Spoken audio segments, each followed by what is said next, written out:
അങ്ങ് ദുബായിൽ വൈറലായിട്ടുള്ള മറിയപ്പാസ് ചീസ് കേക്കിൻ്റെ റെസിപ്പി അവിടെ പോയി ട്രൈ ചെയ്യാൻ പറ്റിയിട്ടില്ലെങ്കിലും നമ്മുടെ കിച്ചണിൽ തന്നെ ഉണ്ടാക്കാൻ വേണ്ടി പറ്റും. അതിന് വേണ്ടിയിട്ട് 4 മുട്ടിൻ്റെ മഞ്ഞ എടുക്കുക, അതിലോട്ട് പഞ്ചസാര ചേർത്തിട്ട് ലൈറ്റ് യെല്ലോ കളർ ആവുന്നവരെ ബീറ്റ് ചെയ്തിട്ടെടുക്കുക. ഇതിലോട്ട് ഓയിൽ, വാനില എസൻസ്, അതുപോലെ പാലും കൂടി ചേർത്തിട്ട് നല്ലപോലെ ബീറ്റ് ചെയ്തതിന് ശേഷം മൈദ, ഉപ്പ്, ബേക്കിംഗ് പൗഡർ, ബേക്കിംഗ് സോഡ ഇതൊക്കെ ചേർത്തിട്ട് നല്ലപോലെ ഒന്ന് വീണ്ടും മിക്സ് ചെയ്തിട്ട് എടുക്കുക. ഇനി എഗ് വൈറ്റിലോട്ട് പഞ്ചസാരയും വാനില എസൻസും കൂടി ചേർത്തിട്ട് നല്ലപോലെ ബീറ്റ് ചെയ്തിട്ട് നല്ല ഫ്ലഫി ആവുന്നവരെ ഇതുപോലെ ഒന്ന് പതപ്പിച്ചിട്ട് എടുക്കുക. ഇനി നമ്മൾ നേരത്തെ റെഡിയാക്കി വെച്ച എഗ് യോക്കിൻ്റെ മിക്സിലേക്ക് ഒരു 1/4 ഭാഗത്തോളം എഗ് വൈറ്റ് ചേർത്തിട്ട് ഇതുപോലെ ഒന്ന് മിക്സ് ചെയ്തിട്ട് എടുത്തിട്ട് ബാക്കിയുള്ള എഗ് വൈറ്റിലോട്ട് ഫോൾഡ് ആൻഡ് കട്ട് മെത്തേഡിൽ സ്ലോലി ഒന്ന് മിക്സ് ചെയ്തിട്ട് എടുക്കുക. ഇതിലോട്ട് 1 ടീസ്പൂൺ വിനേഗറും കൂടി ചേർത്ത് കൊടുക്കുക.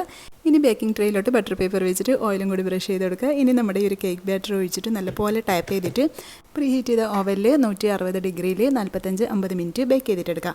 അത് അവിടെ നിന്ന് ആവുന്ന സമയത്ത് നമുക്ക് ബട്ടറും കണ്ടൻസ് മിൽക്കും ക്രീം ചീസും പിന്നെ കുറച്ച് ഫ്രഷ് ക്രീമും കൂടി ചേർത്തിട്ട് നല്ലപോലെ ബീറ്റ് ചെയ്തിട്ട് നമുക്ക് ഇതിൻ്റെ ഫ്രോസ്റ്റിംഗ് റെഡിയാക്കാം.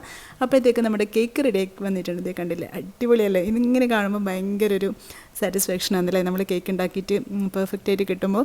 ഇനി ഇത് ഞാൻ 2 പാർട്ടായിട്ട് കട്ട് ചെയ്തെടുക്കുന്നുണ്ട്. നല്ല സ്പോഞ്ച് ആയിട്ടുള്ള അടിപൊളി കേക്കാണ് കേട്ടോ. ഇങ്ങനെ കഴിക്കാൻ തന്നെ നല്ല ടേസ്റ്റാണ്. ഇനി നമ്മുടെ ഫ്രോസ്റ്റിംഗ് ഇതിലോട്ട് വെച്ച് കൊടുക്കുക. ഇത് കുറച്ച് ലൂസായി പോയിട്ടുണ്ട്. ഇത് ഫ്രിഡ്ജിൽ വെച്ചാൽ സെറ്റാകും കേട്ടോ. ഞാൻ ഫ്രിഡ്ജിൽ വെക്കാനൊന്നും ടൈമില്ല, എന്നാലും കുഴപ്പമൊന്നുമില്ല. നല്ലപോലെ തന്നെ ഈ ഒരു കേക്കിലോട്ട് അബ്സോർബ് ആയിട്ട് അടിപൊളി ടേസ്റ്റ് ഉണ്ട് അതിന്. ഇതിന് മുകളിൽ നിങ്ങൾക്ക് ഇഷ്ടമുള്ള അൺസാൾട്ടഡ് ആയിട്ടുള്ള ചീസും കൂടി ചേർത്ത് കൊടുത്തു കഴിഞ്ഞാൽ എൻ്റെ പൊന്നോ ഒരു രക്ഷയില്ല കേട്ടോ. അത്രയ്ക്ക് ടേസ്റ്റ് ഉണ്ട്. വെറുതെ അല്ല ഇത് വൈറലായത്.